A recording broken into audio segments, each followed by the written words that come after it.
उन्होंने राजनीति की, मरकज को मुद्दा बनाकर, मौलाना साद साहब को मुद्दा बनाकर, दिल्ली दंगों को मुद्दा बनाकर, शराब नीति को मुद्दा बनाकर उन्होंने दोनों चुनाव लड़े। तो आज अरविंद केजरीवाल ने कलमा पढ़ा या तुम आरएसएस में गए हो, आज इलाका जानना चाहता है। तुम चार बॉडीगार्ड भी पंजाब से मंगा के दे, इसे कहते हैं नाजायज इस्तेमाल। हम तो मौजूदा विधायक रहे या 5 साल से है, 2 बार काउंसलर रहे, हमें किसी से कोई डर ना लगा। अरे हम पता नहीं एक के मकान पे कब्जा कर रहे थे, एक ये कमाल नर्सिंग होम पर मकान बन रहा है, उसको धमकी दी थी। हमने सूत्रों से पता चला कि उसको धमकी दी थी कि एक फ्लैट दे, नहीं बनने नहीं दूंगा। बाद में काफी लोग बीच में आए, उन्हें लानती दी तो वो मुद्दा उठा। नहीं तो आपने लड़कियों के मदरसे में 4 कुर्सी 1 मेज डलवा के और लोगों को बहकाया, लाइब्रेरी बना दी। दिखा दो चल के कहाँ है लाइब्रेरी। आपका टिकट जो आम आदमी ने बांटा उसकी क्या वजह रही, क्या कारण रहा जो कि आम आदमी पार्टी ने आपका टिकट काटा?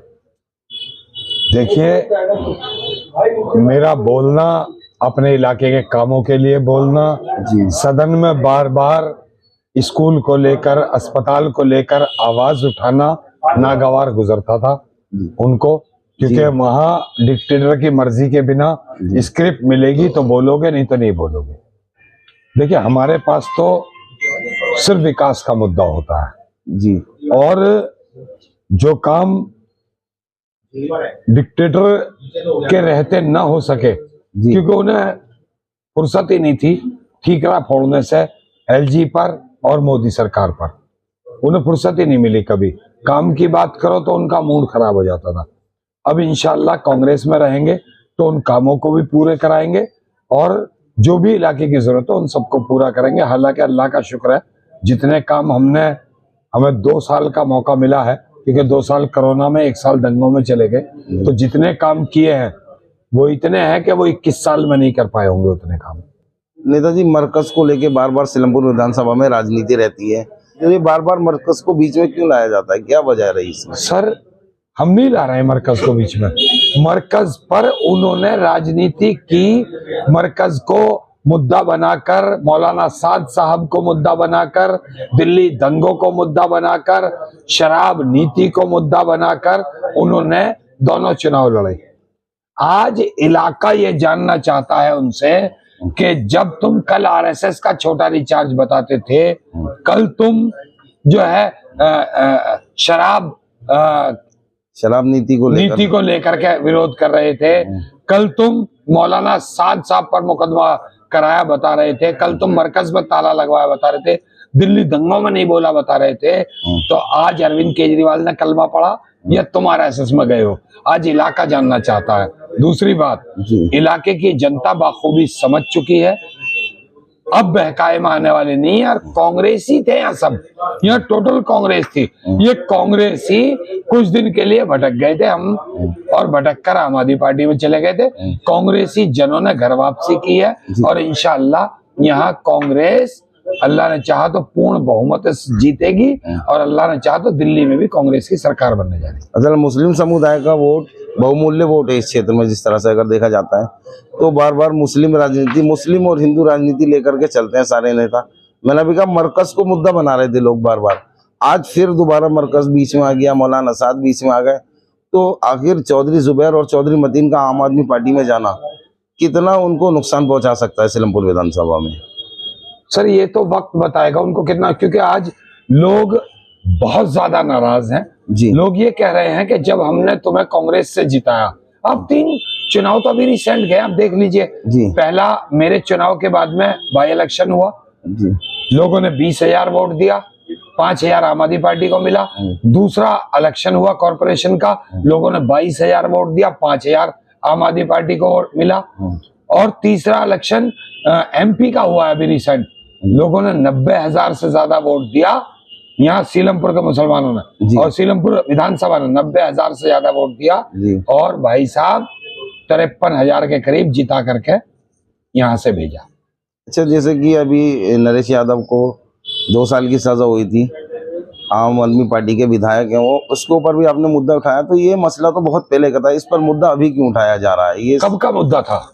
ये काफी टाइम पहले की बात थी। जो सजा कब दी कोर्ट ने? सजा तो अभी सुनाई है फिलहाल में। मुलजिम पर मुद्दे नहीं उठते, मुजरिम पर उठते हैं। जी। मुजरिम कब बने वो? मुजरिम तो जब बने ना, जब कोर्ट ने उन्हें सजा सुनाई। जब कोर्ट ने सजा दी, जब ही मैंने उठा दिया। जी, बहुत बहुत शुक्रिया। जैसे ही वो मुजरिम बनाया तो अब साबित हो गया ना कि इन्होंने जुर्म किया, तभी तो कोर्ट ने सजा दी। साक्ष्य तथ्य देख करके कोर्ट ने उनको सजा सुनाई। तो जैसे उन्हें सजा सुनाई गई 2 साल की सजा, अब देख लीजिए ना कहीं भी मुद्दा अरविंद केजरीवाल जी, जब ताहिर का मुद्दा था वो चुप थे, उन्होंने 2 साल के लिए बाहर कर दिया, 6 साल के लिए। जब आसिम खान का मुद्दा था 6 साल के लिए बाहर कर दिया। जब नरेश बालियान का आया तो वो चुप्पी साध गए। नरेश यादव का कुरान शरीफ के मामले में आया, वो चुप्पी साध गए। अभी संभल पर सारी पार्टियों के नेता, हमारी पार्टी के तो इमरान मसूद साहब को देख लीजिए, उन्होंने जाने नहीं दिया हमारे नेताओं को संभल। तो इमरान मसूद साहब वहां के पीड़ितों को दिल्ली ला करके उनको मिलवाया राहुल जी से। अब देखिए उनके दिल में कितनी हमदर्दी है। एक कम से कम एक ट्वीट तो कर सकते थे अरविंद केजरीवाल, लेकिन जहां मुस्लिम का, जहां दलितों का मसला आता है वहां चुप्पी साध जाते हैं, बिल्कुल चुप हो जाते हैं एकदम। और वैसे एक कोई भी पूरा दिल्ली दंगा हुआ, कभी एक अल्फाज सुना है? अभी एक कहीं पे गोली चल जाए, गोली चल रही है, हाहाकार मच जाएगा, फौरन बोलेंगे, फौरन ट्वीट करेंगे। लेकिन मैं कहना चाहता हूं अरविंद जी, स्वराज पर आए थे, आकाश आप उसी पे रहते तो तीसरी बार भी आप जीत जाते, लेकिन आप भटक गए। आपने सबका सम्मान, सबका विकास, सबके साथ की बात की थी, ना आपने किसी को साथ लिया। सिर्फ आप अपने बंगले पर लग गए बनाने पे, अपनी सिक्योरिटी पे लग गए, अपनी गाड़ी पे लग गए। हद तो यह है कि अब तुम्हारी पार्टी में, कल तक तुम जिसे दागी बता रहे थे उसे वॉशिंग मशीन में धो लिया, और ऐसी कौन सी तोपें लगी फिर रही है उसके पीछे, वही उनको कौन ऐसे धमकी दे रहा, फिरौती की धमकी आ रही है। तुम 4-4 बॉडीगार्ड भी पंजाब से मंगा के दे रहे हो, इसे कहते हैं नाजायज इस्तेमाल। देखिए पंजाब की सरकार का पंजाब के अंदर उपयोग होना चाहिए, है ना, उसका उपयोग आप दिल्ली में ला कर रहे हो। इससे अरविंद केजरीवाल की नीयत का पता लगता है, उसकी करनी और कथनी का पता लगता है। कल तक वही आदमी इनको रोजाना दागी, दोषी और वक्फ बोर्ड का माल बेचने वाले, वक्फ बोर्ड की जमीनें बेचने वाले, जल बोर्ड में घोटाला करने वाले बताते थे। आज वही उन्हें वॉशिंग मशीन में धो के साफ सुथरा बता रहे, 4-4 सिक्योरिटी पंजाब से ला के दे रहे। पता नहीं कौन सी आफत आ गई है। हम तो मौजूदा विधायक रहे, या 5 साल से है, 2 बार काउंसलर रहे, हमें किसी से कोई डर ना लगा। अरे हमारे ही लोग हैं भाई, पूरा सीलमपुर हमारा है, न कोई सीलमपुर में हमारे से दुश्मन है। अरे सबसे 2 बातें किसी की अच्छी बुरी होती है, लेकिन इसका मतलब थोड़ी कोई दुश्मन है, सब हमारे लोग हैं। इन्होंने ही आपको विधायक बनाया था चुन के, इन्होंने ही मुझे विधायक बनाया चुन के। इनसे डरना या इनको धौंस दिखाना सिक्योरिटी की, नहीं बाबा नहीं, ना सिक्योरिटी ना कोई चीज। जैसे इन्होंने विधायक बनाया, जैसे इन्होंने काउंसलर बनाया, उसी तरह साधारण तरीके से इनके बीच रहना है।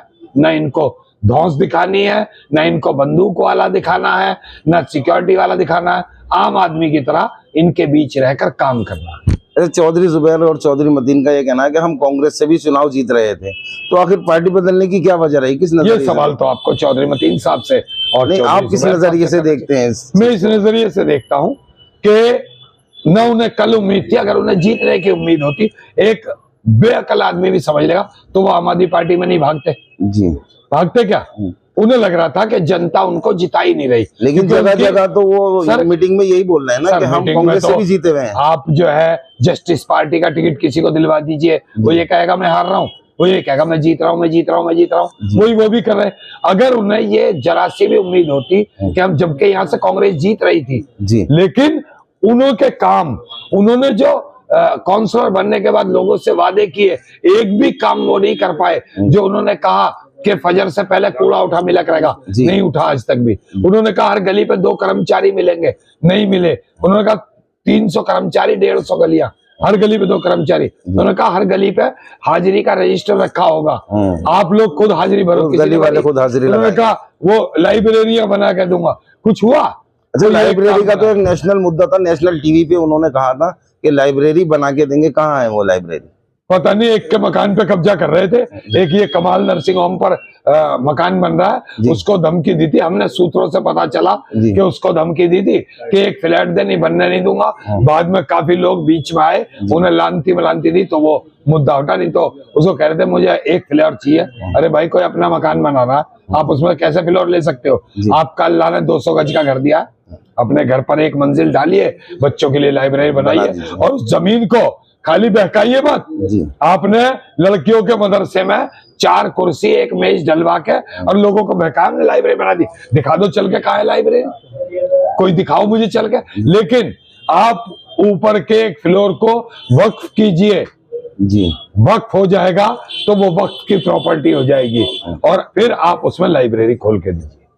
लास्ट में आखिरी सवाल, क्या मैसेज देंगे सीलमपुर की जनता को आने वाले चुनाव के लिए? देखिए, मैं तो एक ही चीज कहना चाहता हूँ, सबसे प्यारी आवाम है, सबसे प्यारा इलाका है हमारा। ये भोले भाले लोग हैं, सीधे साधे सच्चे लोग हैं, ना ये छल करते हैं ना कपट करते हैं। ये तो भावनाओं में बह जाते हैं, भावनाओं में नहीं बहना है। किसी की रेवड़ियां नहीं खानी है, रेवड़ियां एक छलावा है, छलावे के अलावा कुछ नहीं है। अगर अरविंद केजरीवाल को माँ बहनों से इतना प्यार था, उनको पैसे देने थे। 10 साल से उनकी सरकार है दिल्ली में, 10 साल से 8 साल से पेंशन बंद है बुजुर्गों की।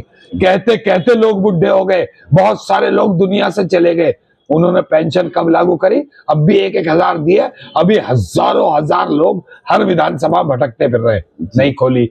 उन्होंने कहा 2500-2100 रुपए देंगे। मैं पूछता हूँ, पंजाब में 3 साल पहले आपकी सरकार बनी थी, सरकार बनने से पहले आपने वादा किया था 1-1 हजार रुपए महिला को देंगे, क्या आपने दिए?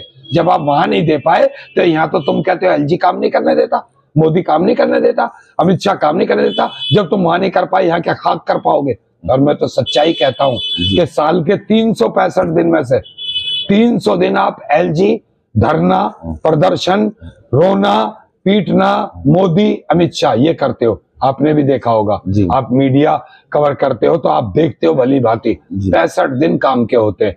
जब आपको अरविंद केजरीवाल जी काम नहीं करने देते, एलजी साहब, आपको मोदी जी, अमित शाह जी काम नहीं करने देते, आप दिल्ली के लिए अच्छे बनते हो तो दिल्ली के बेटे बनकर आप चुनाव से हट जाइए। जिसकी भी सरकार बनेगी, दिल्ली के लोगों के लिए बेहतर काम होगा। डूब कर मर जाना चाहिए उस आदमी को जो कस्में खा करके कहे कि मैं बच्चों की कसम खाता हूं 2 कमरे का फ्लैट लूंगा और फिर महल बना करके उसके अंदर बैठे। जो गाड़ी नहीं लूंगा और फिर गाड़ियों का काफिला लेके चले, तो ऐसे आदमी का कोई भरोसा नहीं, जिसकी कथनी और करनी में हमेशा फर्क रहा हो। अब इस छलावे में लोग आने वाले बिल्कुल नहीं। ठीक है, धन्यवाद।